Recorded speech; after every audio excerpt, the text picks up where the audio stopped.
Hey guys, Ashwitha again with a Christmas video for OVR. This time we're going to be showing you how we made this scene and how we built it with individual elements in OVR's builder, and then maybe at the end show you how it looks like in AR. So stick around for the rest of the video and learn how to set this scene up in OVR.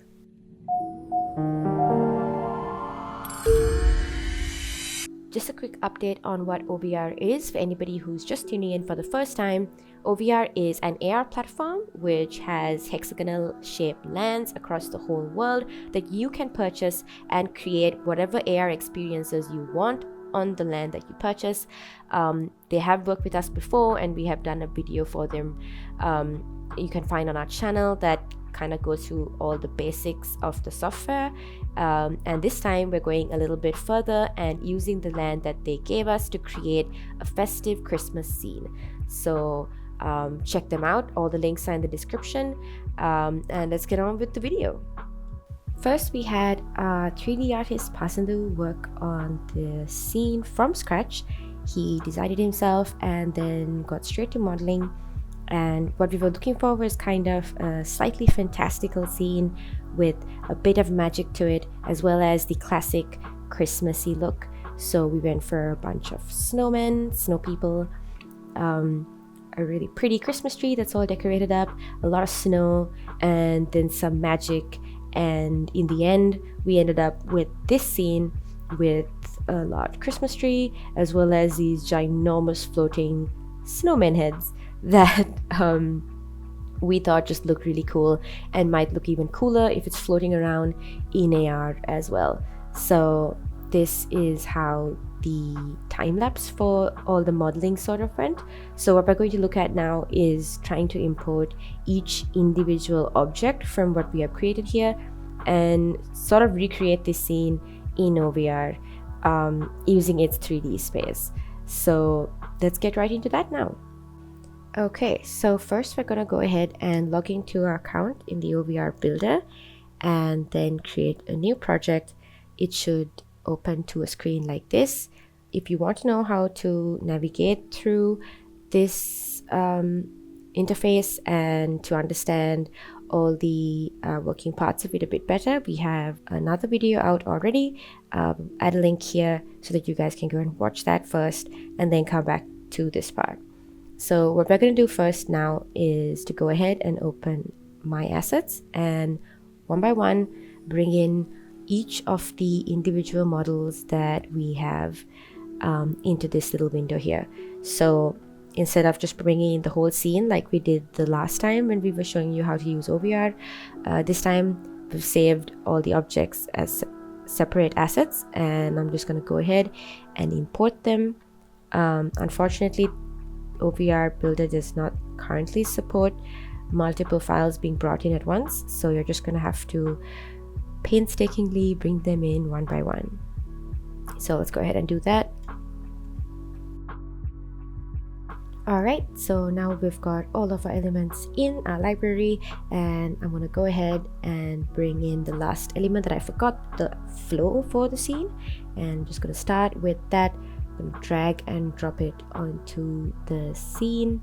I'm using the shortcut E to easily rotate the object along 90 degrees. All of the shortcuts are at the bottom of the screen that you can see right now in white font on top of the libraries in case you forget, and there are also gizmos at the top left that you can use to switch between the navigation tools like moving, rotating, and scaling. So if you ever have an issue where the pivot point for an object is not in the center of the object, if it's at the bottom or somewhere else entirely, this could happen if you are buying assets of Sketchfab or you're making them yourself and you export them wrong. In that case, you can go to the top selection bar with the concentric circle icon and click that, and it will automatically center the pivot. So yeah, just a little tip for you guys there. And then I'm going to go ahead and continue setting up my scene with each asset one by one.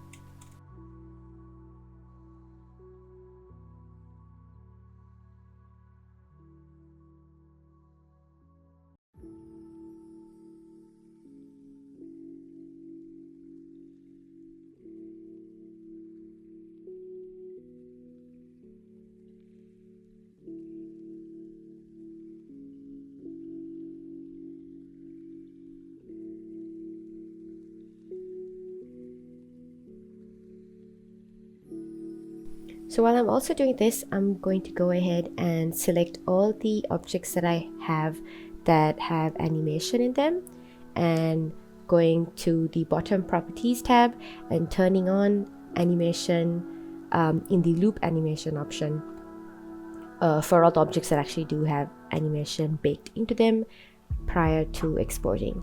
So just check in those boxes. None of the animations that you bring into your scene will preview in the builder itself, but soon after I publish the scene, we're going to go check it out in OVR's test workspace. You can use it at home, wherever you are, without actually having to travel all the way to the land that you've purchased to test it out.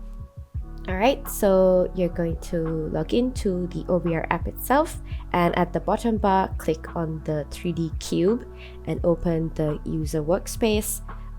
This is where you can test out your model. I'm just testing it out in my house, and once I confirm the point and the 3D model loads, this is what it looks like. It's a bit larger than I would like, but it does give this larger than life feeling.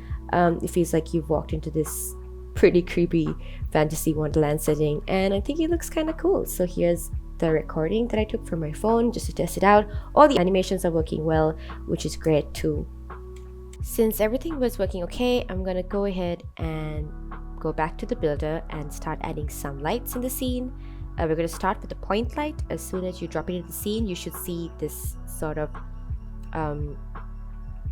triangular shape in the software. So I'm going to go ahead and increase the intensity of the light as well as the range. When you increase the range, it should create this larger spherical lattice around your scene. So go ahead and move it until your scene is in the center of this lattice. That means it'll fall in the range of the light. And then we can go ahead and change the color of the light and toggle around with the intensity until we are satisfied with the way that it looks.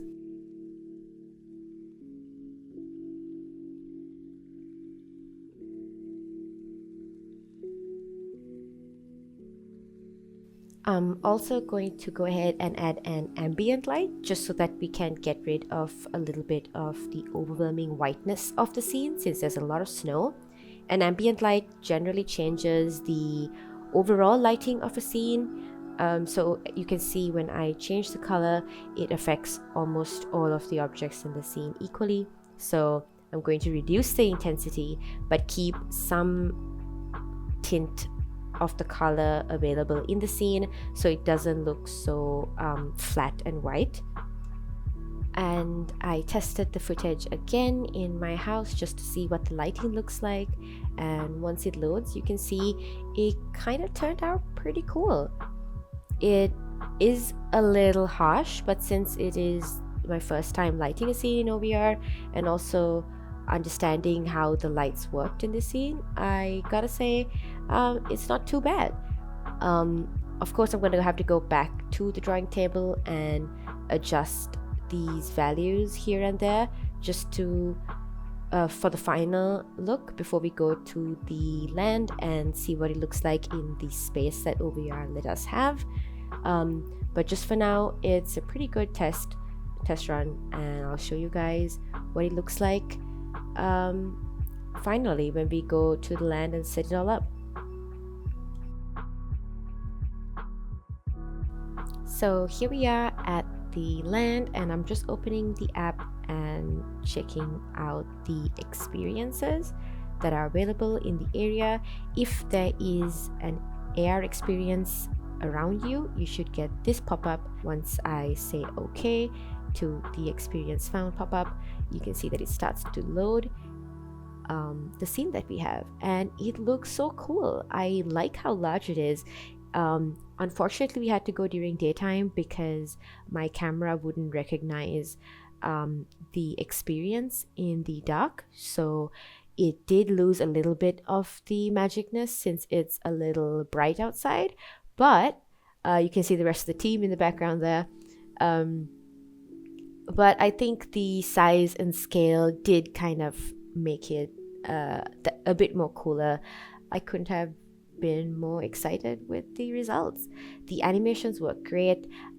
We did have to get rid of the lighting because it was really jarring in daytime. However, I'm pretty sure the folks at OVR will work a lot more on this builder, and there will be cooler features and updates to come. Maybe next time we can try working with their features of adding music to scenes. So I think it'll be really cool, and I hope you guys liked this video. Thank you for watching, and we'll see you guys with the next one. Hey guys, thank you for watching this video. Huge thank you to our patrons who helped make this possible. Thank you for your support.